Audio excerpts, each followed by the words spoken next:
Rob, hey, thank you so much.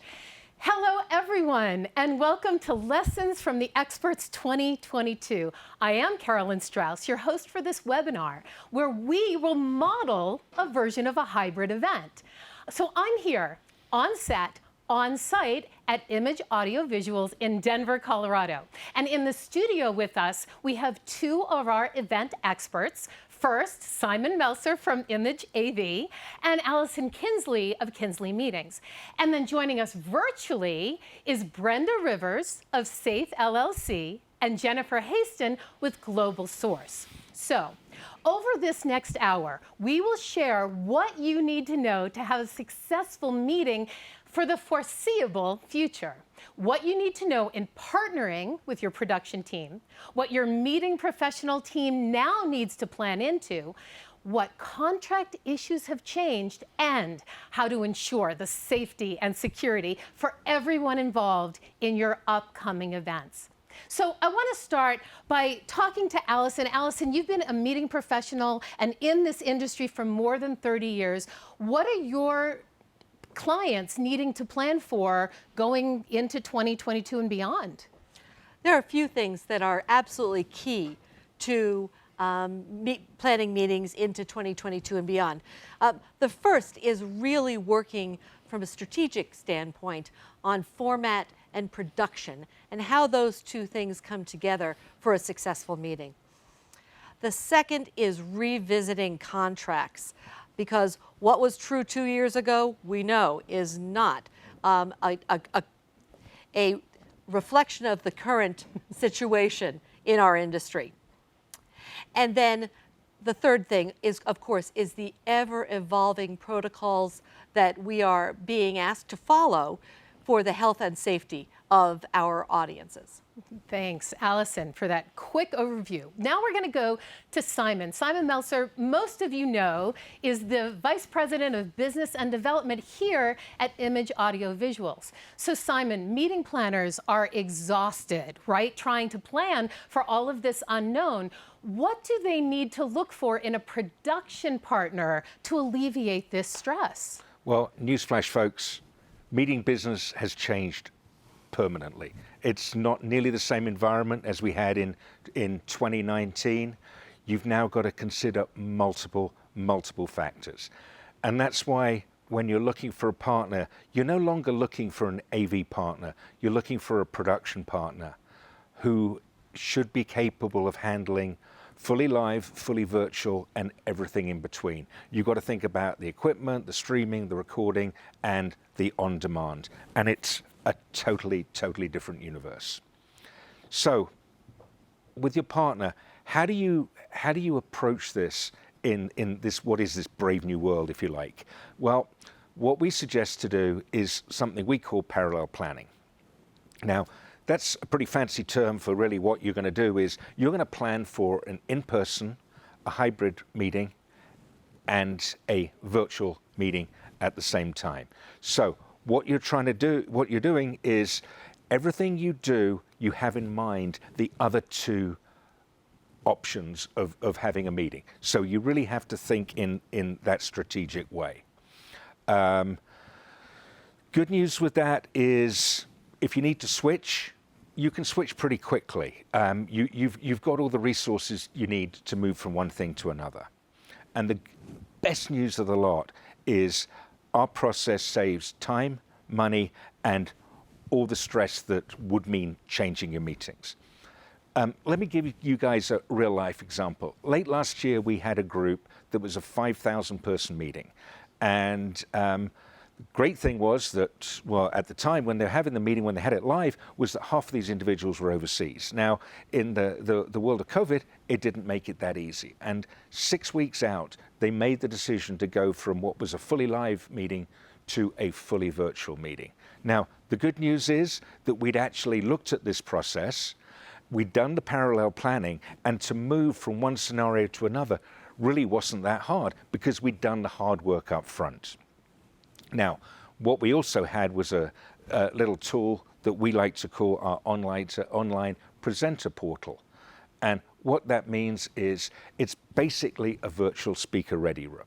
Now, what we asked all the presenters to do, and there were 1,000 different presentations, what we asked them to do was to upload their slides, their handouts, and either a professionally produced video, or some of them did it themselves either on Zoom or on PowerPoint. So everything as such was in the can. Moving forward in 2022, this is a great idea because you already have the content. If I'm presenting and I can't make it to the conference, you already have my content, my presentation. So what you then do is either stream it out to the live audience, or also you might do it onto the virtual audience too. So Simon, you talked about your speaker portal, on-demand content. What are you seeing going forward into 2022 with all of these changes? Well, I think everybody wants to have a meeting, Carolyn. I think we've had nearly 2 years of this basically restriction where you can't travel, you get together, and people are exhausted. They've learned a lot, and there's a lot of lessons that have been learned from, the virtual world, but everybody wants to be there in real life. So what we're seeing trend-wise is, something towards what we call hybrid light. Planners are being really selective about what they actually want to broadcast and how many sessions they want to broadcast. Let's take a meeting, you've got a general session, and you've got 4 or 5 breakouts. Maybe we just go with one person, one broadcast from the GS and broadcast and pick one of those breakouts that's the most pertinent. Produce those. That actually saves you a little bit of money on internet, and also it makes that live meeting more attractive to go to. The second thing we're seeing is a reemergence of the on-demand content. We've been doing recording for, 30 years or so, and it's been a great revenue stream for some of our clients. You've got all that content that you've put together, you've recorded, be it either on a just taking the PowerPoint screen and the audio and recording that, or the live content and with cameras as well. So you've got a huge amount of content that you should really repackage and give it to your attendees, or better still, charge them for it and get an ROI on it. Yeah, Simon, that is great. And it's going to tie right into what Allison's talking about, because you're talking about the on-demand and working with hybrid and on-site. Allison, what are you seeing going forward into 2022 and beyond with all of your meetings and clients? You know what? We have learned so much and have been pivoting as much as we've had to keep this communication alive that is meetings. And I have a slide that talks about the audience won't unlearn, so we can't. Now, a little caveat here, my high school English teacher would hate all the negatives in this. Let's say we've made it through some negatives here. But what do I mean? As Simon has said, the meetings industry has gone through an evolution. We've planned simple Zoom meetings. We have done multi-day online, multi-breakout meetings. We've done full trade shows online. We are delighted to be coming back to the opportunity to be face-to-face. So, do we hate the format that we've learned from all the digital information? We can't do that. We have got to take what we've learned and move ahead with it. Meetings have changed forever, and they've been changed very, very publicly. So our audience, that would be our sponsors, our attendees, our speakers, everybody that's involved as a stakeholder at a meeting, is aware of the options that we have with digital meetings. Digital has become an accepted practice. So how do we now move into a face-to-face meeting, a world where we can do face-to-face meetings again, and incorporate what we've learned? Here's a few things that I am going to add to the new meetings checklist. All planners love to have a checklist, And here are a few new strategies that we need to add. First of all, the thoughtful selection of format. As Simon talked about, we've gone from virtual meetings, in-person meetings, hybrid meetings, and there are all flavors of hybrid meetings. But we need to plan on where we're going to go with our meetings long before something comes up where we have to switch over. So doing that parallel planning that Simon talked about.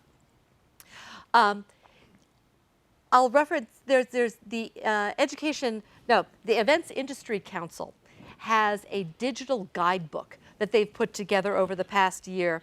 And it's less of a how-to on digital meetings and more, especially for the planners, on what are the questions you ask that guide you into how you're going to plan your meeting. It has to be done at the strategic planning level so that we're ready. Ready with the questions like, how is this going to affect my budget? Who are the partners I need to engage with? And then how am I setting up my meeting for my audience or audiences as I get into the planning of this meeting? So let's talk about that audience. We need to honor the audience. A remote audience is not going to be content to be an afterthought anymore for a meeting. As we shift back into in-person meetings, and oh my word, we are all looking forward to that, we have got to give thought to both our in-person meeting and our remote audience if we choose to have one in our meeting. The final thing that I want to talk about is content, because I think that how we present our content and how we think about our content may be the biggest distinction on what we learn moving forward. There's been a lot of content available. People know that it's out there. People may know that it's out there for free on the internet. Compelling meetings, the meetings that people must be at, whether hybrid or in person, have curated the content that their audience wants to listen to and connect it into spurring conversations amongst the audience members. Presentation is absolutely vital. Audiences are going to have less patience with being in a dark room and having somebody up on the stage. And listen and having just sort of one input, if you will. I know I went to an industry event recently, and I was in the general session, realized I was in a dark room listening to somebody on the stage, and I was getting antsy because I didn't have my second screen to distract me, to do something else with as I was watching the speaker.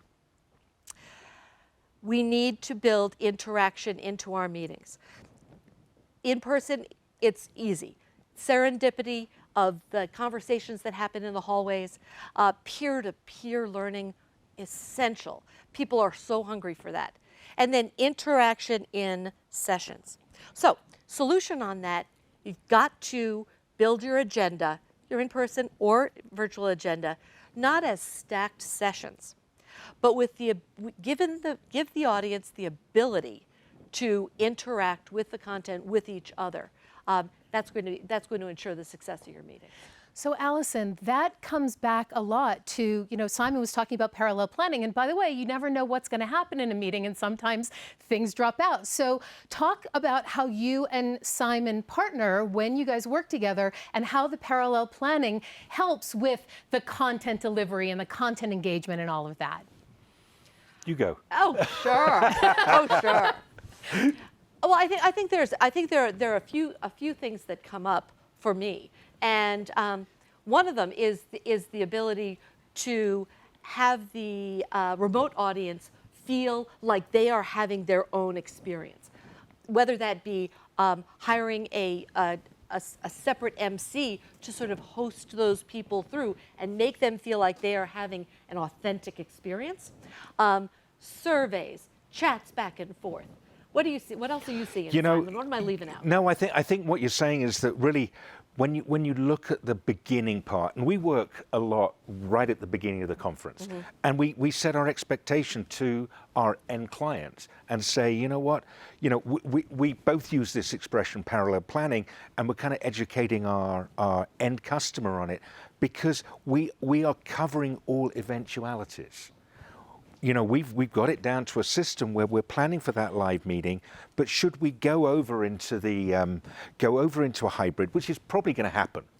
Exactly. And if it goes fully virtual, which we don't really want to happen, but we're prepared for, we have all eventualities covered. And since we've done this parallel planning from the beginning, in terms of meeting planning and production planning, and there's a lot of crossover between them, and we work very closely on that. You are able to switch at a moment's notice, and your client feels it's very seamless. We're not putting any stress on the client, and we're not just accommodating for things like COVID. You know what? We're having snow in Denver today. Can people get to the show? Can people take part in it?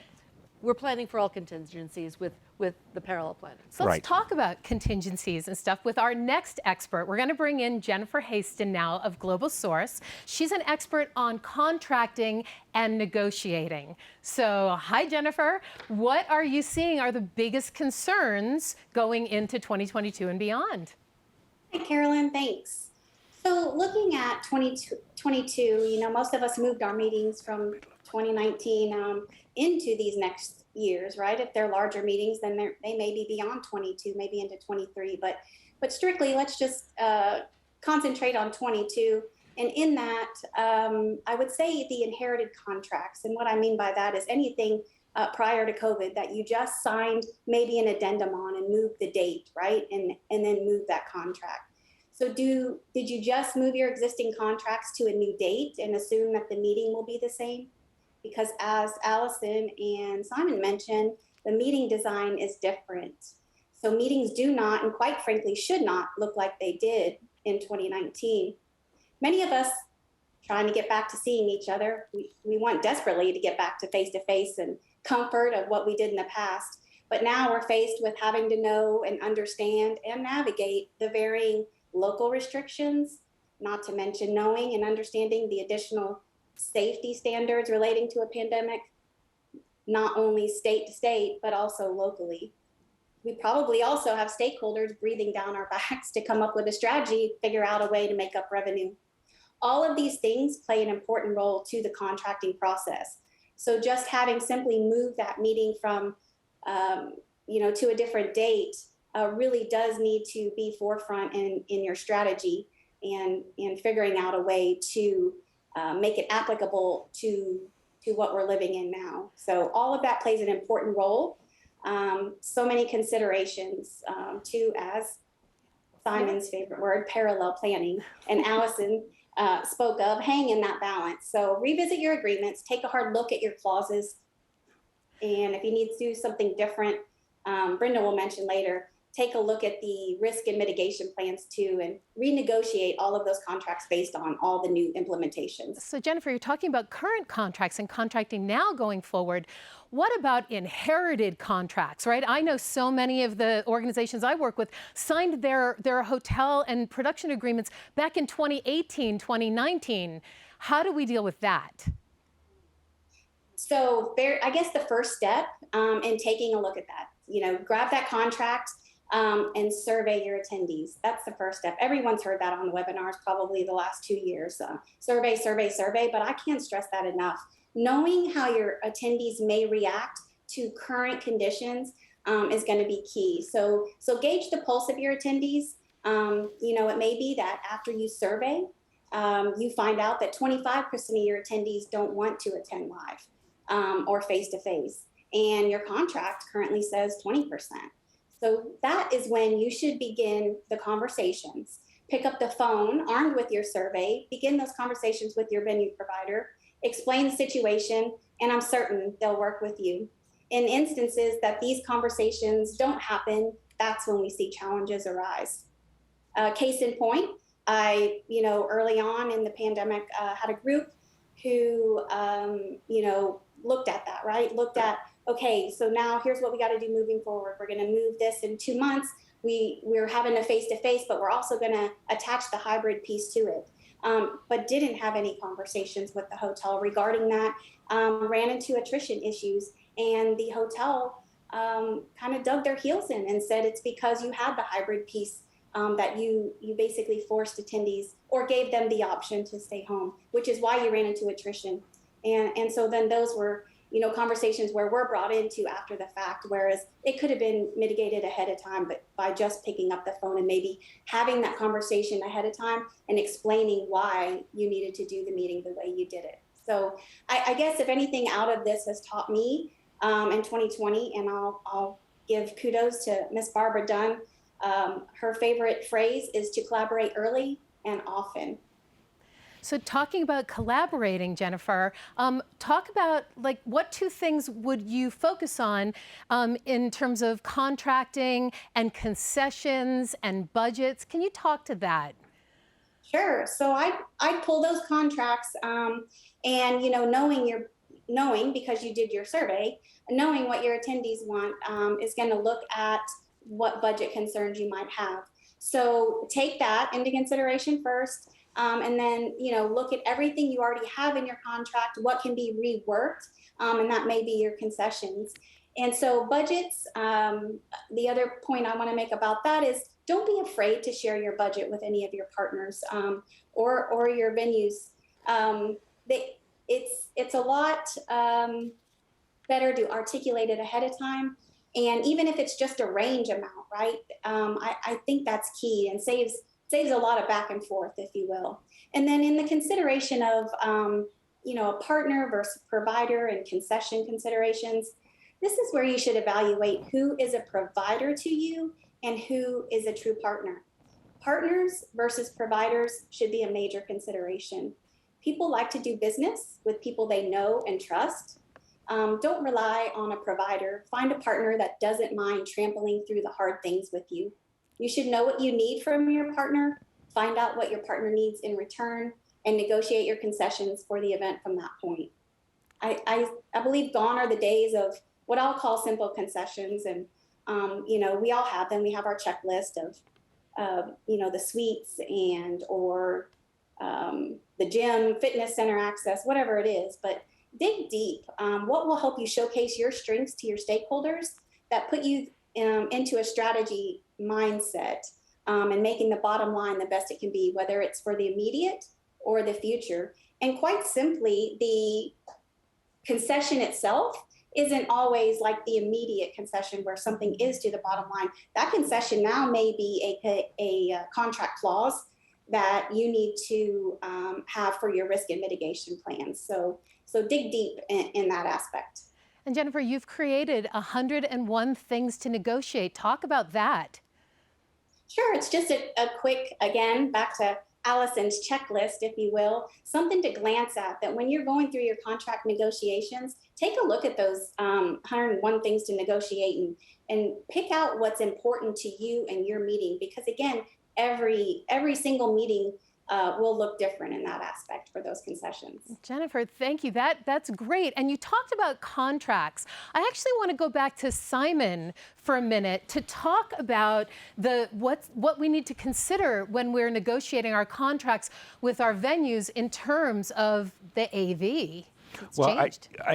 And yes, we're talking to, going back to Jen's point, I think she made a really good point of what is a partner and what's a provider. Now, I spend a lot of time looking at hotel contracts because I work with partners, and they will defer to me often about some of the considerations. I mean, we work all over the country, and we work, in a lot of hotels, and they have in-house AV providers, and the majority of them are really, really good to work with.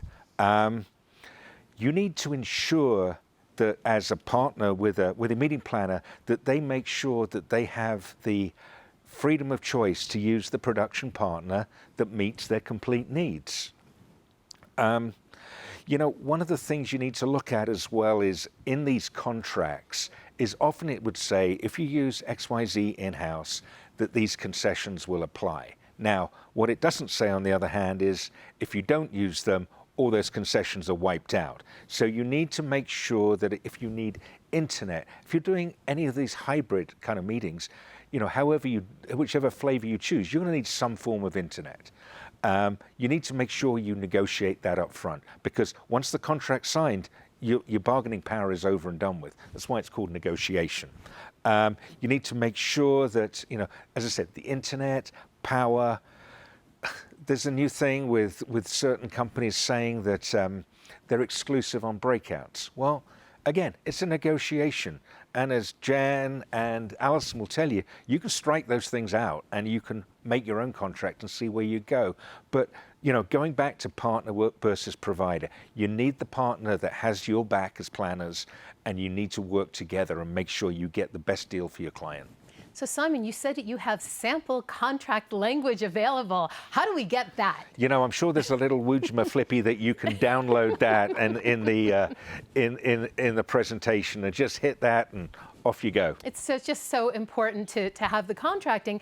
But now we're going to take a look at health and safety and risk. So we're going to bring in our expert in risk management, Brenda Rivers. So Brenda, welcome.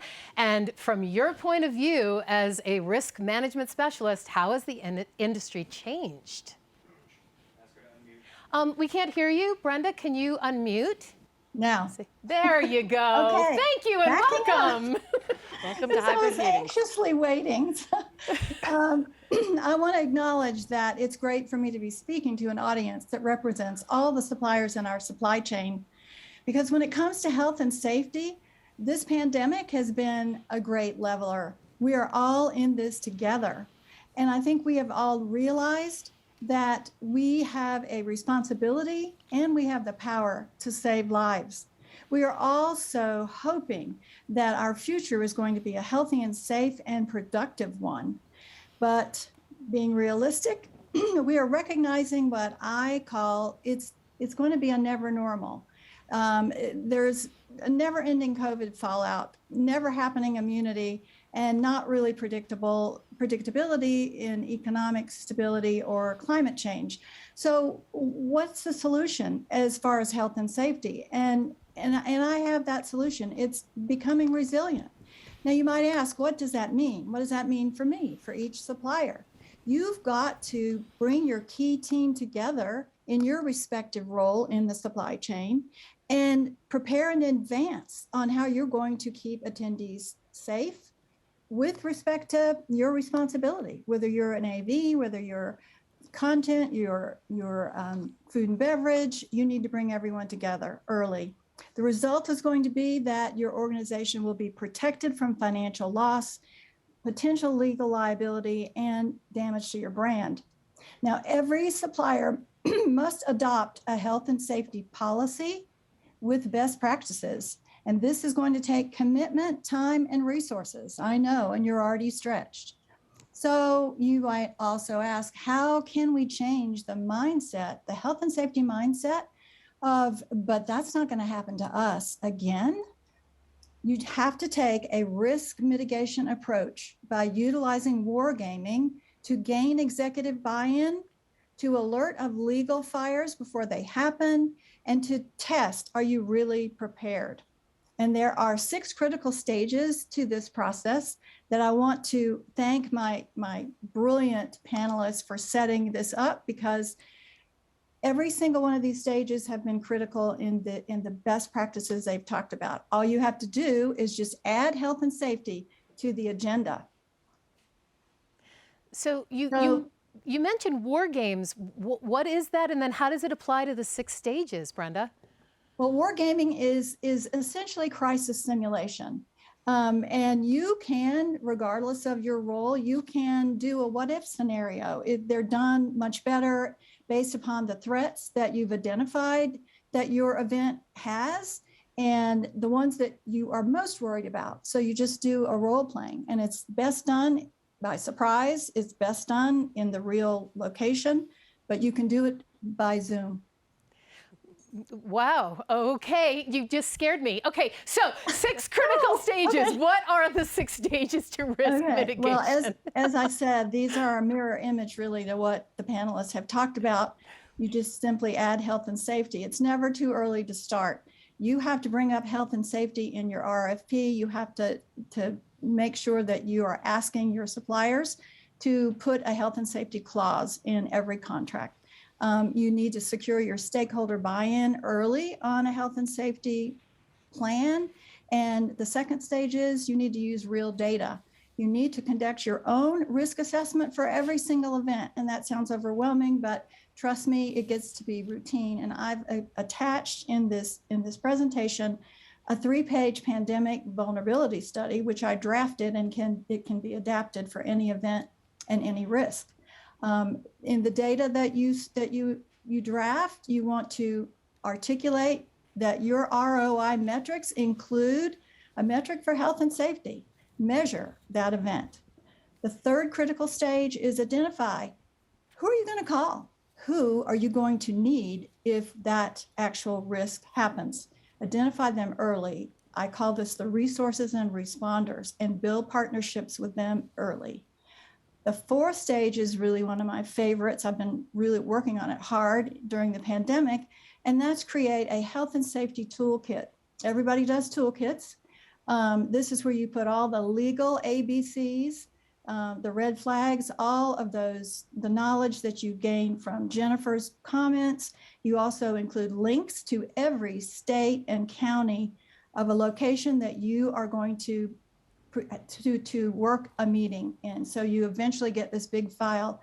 You obviously have Vegas, the Maricopa County for Phoenix. You have to monitor these because it's part of the continuum change.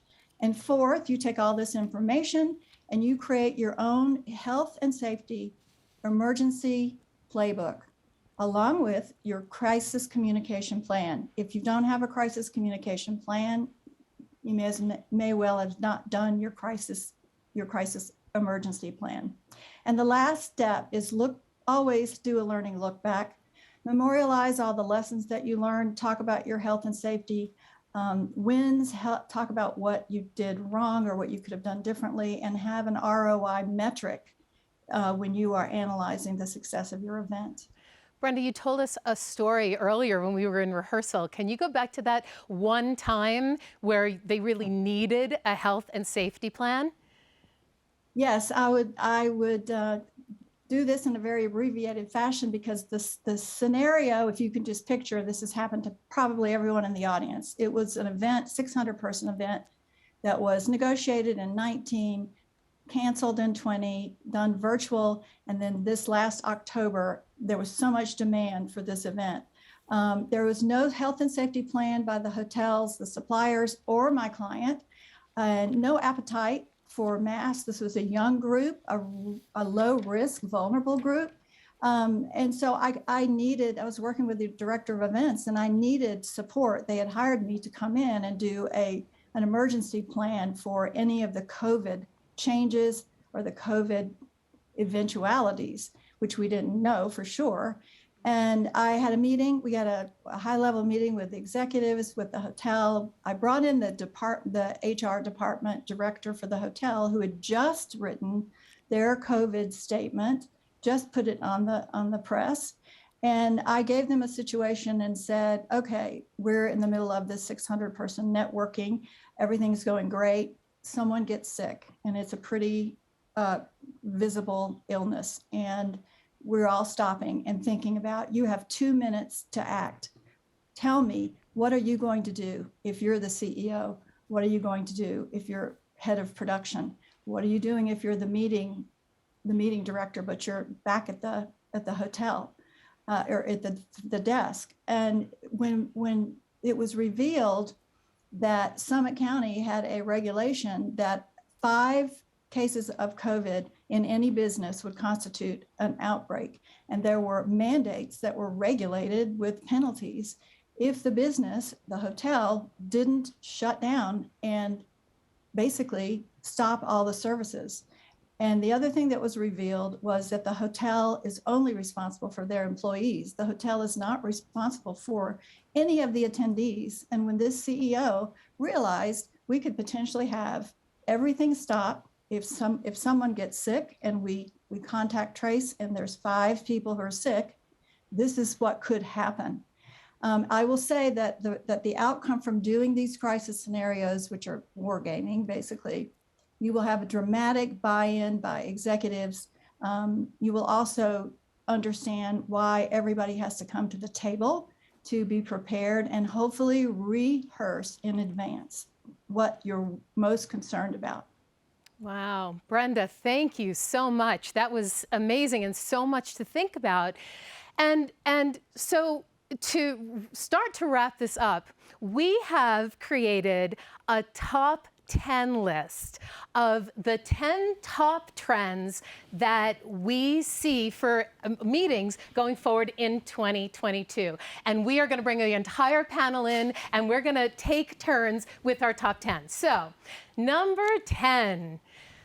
By the way, this is my homage to Dave Letterman, who was my talk show hero. Here we go. Number 10, before you plan anything, get clear on what you want your attendees to see, feel, do, be, or act on before, during, and after your event. Plan to that. Number 9, Simon. Hey, use on-demand content to lower production costs and add new revenue streams. Number 8, Allison. Embrace all you've learned in this strange time. It's the new foundation for where we're going in the future. And number 7, Jennifer. Revisit those inherited contracts. 6, Brenda. Follow a health and safety risk mitigation process. And number 5, Allison. Your audience expectations have changed. Change with them to keep your meetings relevant.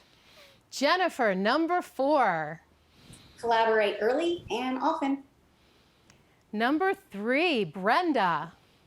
Use crisis simulation role-playing. Number 2, Simon. You get number 2 because you are our host here at Image AV. Thank you so much for this. Number 2, tell us what we need to know. Number 2 is to make sure your production partner can flex seamlessly for all meeting formats. And the number 1 trend for planning into 2022, be sure to partner with a professional MC who can make your event seamless. Oh my goodness. We want to thank everybody so much, our entire panel, for being here with us for this. And now it is time for your questions and answers. I understand there are a lot of questions in the Q&A box, so we are going to take care of those. What do you think? Let's start. I can't see it. It's really small. All right, let's start by, okay. I'm actually going to ask a question that came up, and I'm going to, negotiating internet. Let's go there. How do we, I think it's a Jen question. Jen, how do we negotiate internet in our new contracts going forward? Or it's a Jen and Simon question. It's a Jen and Simon. I'm going to let Jen go first. I was going to say, Simon, you too. But again, it goes back to the design of the meeting. So you would really need to know and understand, not just based on your history, again, based on how many people's coming, based on the survey that you sent out, and knowing what you're going to speak to. So is it a full hybrid? Because that's going to take up more internet. Is it just recording? Is it just like a light hybrid, like Simon suggested earlier? So again, it's going to go back to that particular meeting and what the needs are. You could use, if you have it from the past, some of what your bandwidth usage was prior to, and armed with that information, be able to give that to the location that you're looking at.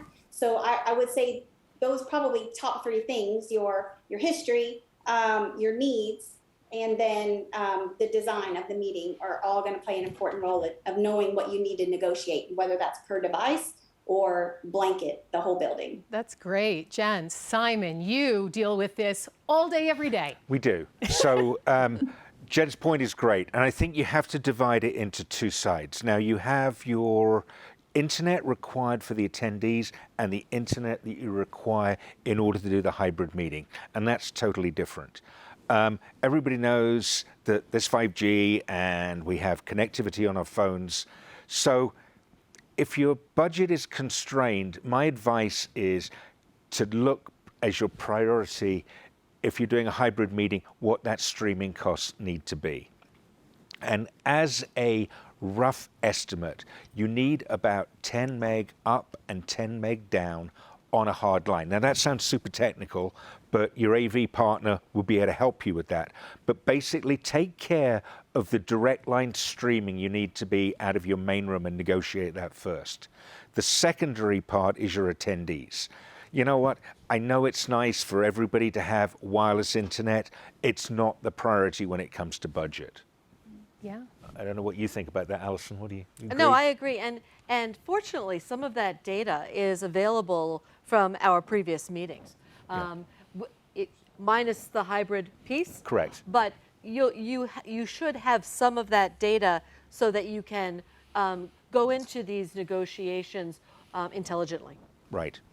And they do, you know, when you look at previous years and previous examples, they look at a megabit amount you use over the period. And, you know, it's up and down, it swings and roundabouts. So, you know, this is why we partner, because we partner to come up with a solution as a team. And that's what you need to do. Great, great. Our next question is, what are some of the interaction tools that you're finding, that we're finding, and Alison, maybe you and I can take this one. The question was for virtual meetings, but I think it's for hybrid meetings and virtual meetings, because when I'm in the room, you know, it's so easy to do Q&A and have everybody stand up and dance and play. But when it's hybrid, how are you finding that your clients are engaging with both, creating engagement with the online audience? Well, there are several different things. Of course, technology is our new friend. It really is. And there are technologies that facilitate interaction between attendees, whether they be remote audience and in-person audience. But as you mentioned, Carolyn, some of what we need to do is be sure that the remote audience has access to each other. I think I mentioned putting together two separate MCs, one MC for the remote audience, so that they are capturing what the needs are of that audience in the interaction realm, and then a in-person MC to facilitate that interaction. So, well, actually, one of the next questions is, when should you bring in a professional MC? But I think one of the questions, I think that question really was specifically, somebody was asking specifically. So I have found that word clouds work great, because you can do a word cloud with people on site, and because everybody's using their phone. That's the other thing I've noticed has changed, is that we're okay with people in the audience being on their phones, especially right when it's for interaction in the hybrid world. I've found that works great. Surveys work great, polling works great. You know, questions of asking them something that you don't know what the answer is going to be, that I have found is super fun. So let me ask that question about bringing in a professional MC. I love this question because this is my happy place.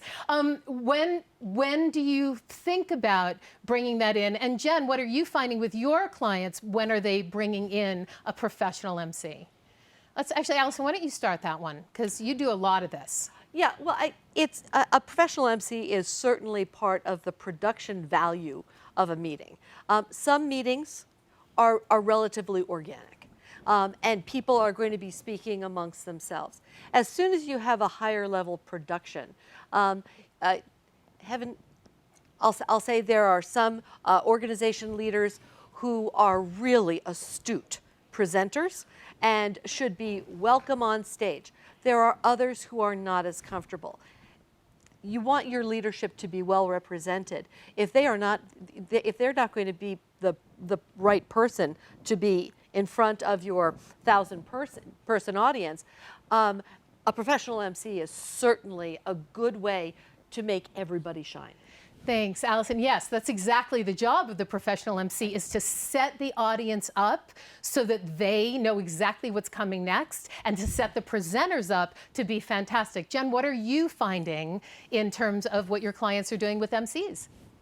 So I guess, again, it goes back to the meeting design, right? So once that's decided, and that's when it's talked about, will they bring in, and it goes back to budget and that interconnectivity, if you will, whether it's virtual or hybrid. So I've seen it all in that aspect. Sometimes it's just the MC on the virtual side and not in front of the face-to-face. So I think it just varies, again, based on the meeting itself and how it's designed out. Jen, and I know, Simon, you have something to say Well, to this. yeah. So to this end, I mean, we've done this. In pandemic times, we've done it looking forward. We did a meeting the other day, company growing really fast. They had some great executives. They brought in a professional MC, and it really was, even in the live sense, it was the glue that put them together. Your executives, your content, the people, content providers, they're not having to worry about keep the audience happy. They're worried about doing their job. And of course, on the hybrid stage, and we've done it a bunch. It's the glue that ties the in-person and the hybrid together. It's a bit like the football commentators. Yeah. They're telling you what's going on, and you're the glue that puts them together. So I would encourage everybody to have a professional MC. I think it makes the meeting, and it puts you at a level of professional presentation that's way above everything else. And I think as a professional MC, I think it's important to find someone who's comfortable on stage and on camera. Those are two very different skill sets, by the way. So make sure when you're hiring an MC that they have that ability to do both and to blend both. Okay, next question. How are contract terms changing, and what new terms are you recommending? Actually, Brenda, I'm sure that there are some contracting terms that you're recommending that people throw in terms of health and safety. So let's start with you, and then we'll go to Jen. Great, I would love to. I did mention that I believe all contracts should have a health and safety clause. And that health and safety clause can be something just as basic as the parties agree to share health and safety emergency plans and to participate in a health and safety initiative. And then you can require them to participate in on-site rehearsals for things that you've identified as possible threats. And then you have a little bit of leverage there to also say that you're going to have and I would say if this is a particularly vulnerable event, I always would put in a clause that states there will be a separate meeting, pre-con, that is just health and safety. It's not an afterthought in the pre-con meeting. And when you talk about that early on and it's contracted for, then it's amazing. And many people are often very relieved that you're going to be doing that. I love that you say relieved, because isn't that what contracts are about? It's like the things that are agreed. I always say relationships fail from the holes that are in them from the beginning.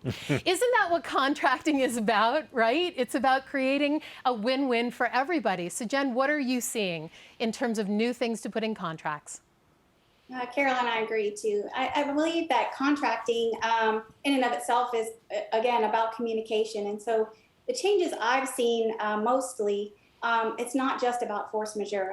Everyone's so concentrated on the force majeure clause that I think we're past it. And we have to look at the other ways that affect the meeting itself. So like Brenda said, I think those are huge points for the health and safety.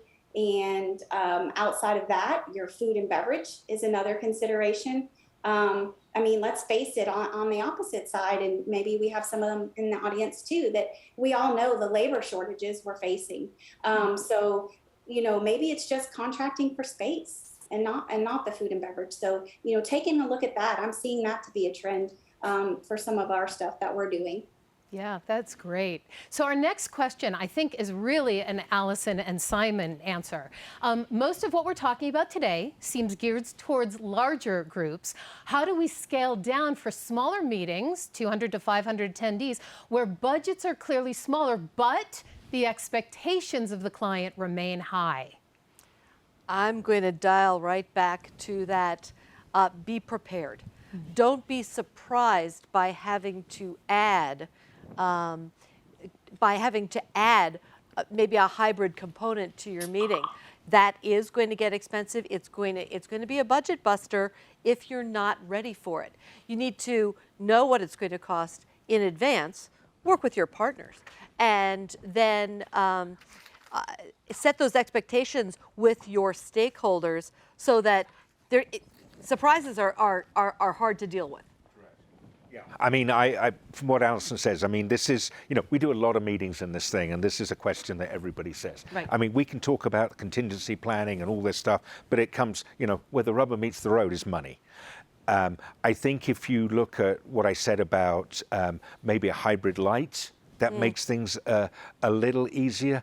But, I think when you're in the planning process, you're still looking at your partners. You've selected your partners, you set the expectations, you set the budget at that point, and then everybody goes into it with eyes wide open, and it's not a question of any surprises. Whether you're doing a meeting for 5,000 or 500, the shift in price is based on how many resources, how much equipment, things like that. So we can, I think that where expectations are high on smaller meetings, we do a bunch of them, where the expectations are high. I just think you need to communicate really clearly with your partners as to what you want. Yeah, and making sure that your audience who is attending will get what you intend for them to see, have, do, and be. Back to that. Okay, so before we wrap up, I want to do my favorite question, which is the broadcast. If I gave everybody a megaphone and said, what is the one thing you want everybody attending our webinar to take away? And I'm actually going to start with Jen, because on top of that, for you, Jennifer, the link for the 101 Things to Negotiate isn't working. So is there a way for them to email you or get that from you and then tell us what your megaphone idea is? Sure. So yeah, if you email, I just need to give access. That's all. So I'll do that as soon as I get off. My watch has been going crazy, so I'll get to it as quick as I can. Thank you. Okay. So what one thing? Communication and collaboration. I had to do two. Sorry. That's okay. Keep going. Talk a teeny bit more about that. So I guess that just communicate your needs. Collaborate with your partners. Perfect. Okay, Brenda. We're to you. What one thing do you want everybody to know going forward? Everybody should really start with their own organization to adopt a written health and safety policy with best practices. Great. Okay, Alison, your turn. I'm going to go back to the change in strategic planning. Strategic plans are, first of all, just not a paper document anymore, and they have to take into consideration the new components of meetings that we've been talking about this entire session. Okay. And Simon, we're going to complete with you, because not only did you host and sponsor this beautiful webinar here at your studios at Image AV here in Denver, Colorado, which I think is the most incredible I mean, we're on a 60 feet high by 100 feet wide green screen here. I mean, to have access to that kind of production, and it's so important to have a partner in that. So coming back to you, thank you for having us here. What you get the last couple of minutes. It's all you. Well, hey, thank you so much. Thank you for everybody tuning in. It's been great working with friends who I've known for a long time and having their opinions. And the one thing I'd like to say is that I think we've all said this, it's about a partnership. It's about pulling the team together for the benefit of the end client. And I would also respectfully request that, in this what is brave new world, that production gets moved up a little bit. Embrace your production partner at the beginning. I know that having been in this industry a long time, we felt that we were kind of an afterthought after F&B, but really we're up near the top. And I think my colleagues have made it really, really apparent that working as a team and bringing everybody together at the earliest stage, you're going to get the best result for your end client. And, you get a great product at the end. And that's what it's all about. Beautiful. Thank you. Simon Meltzer of Image AV, Allison Kinsley, Kinsley Meetings, Brenda Rivers of Safe LLC, Jennifer Haston of Global Source. You guys have been the most fun panel. I mean, this is so great because your heads are almost the same size as ours. So I feel like you're here in the room for us. Like I said, we were going to model for you what a hybrid event is. I hope we've done that. I hope we have taken what we've experienced and see what we can help you with going forward into the future. We are all here to partner with you. We want to thank you for being our partners by attending this webinar. I'm Carolyn Strauss. It has been my joy to be here with you. And Rob, back to you.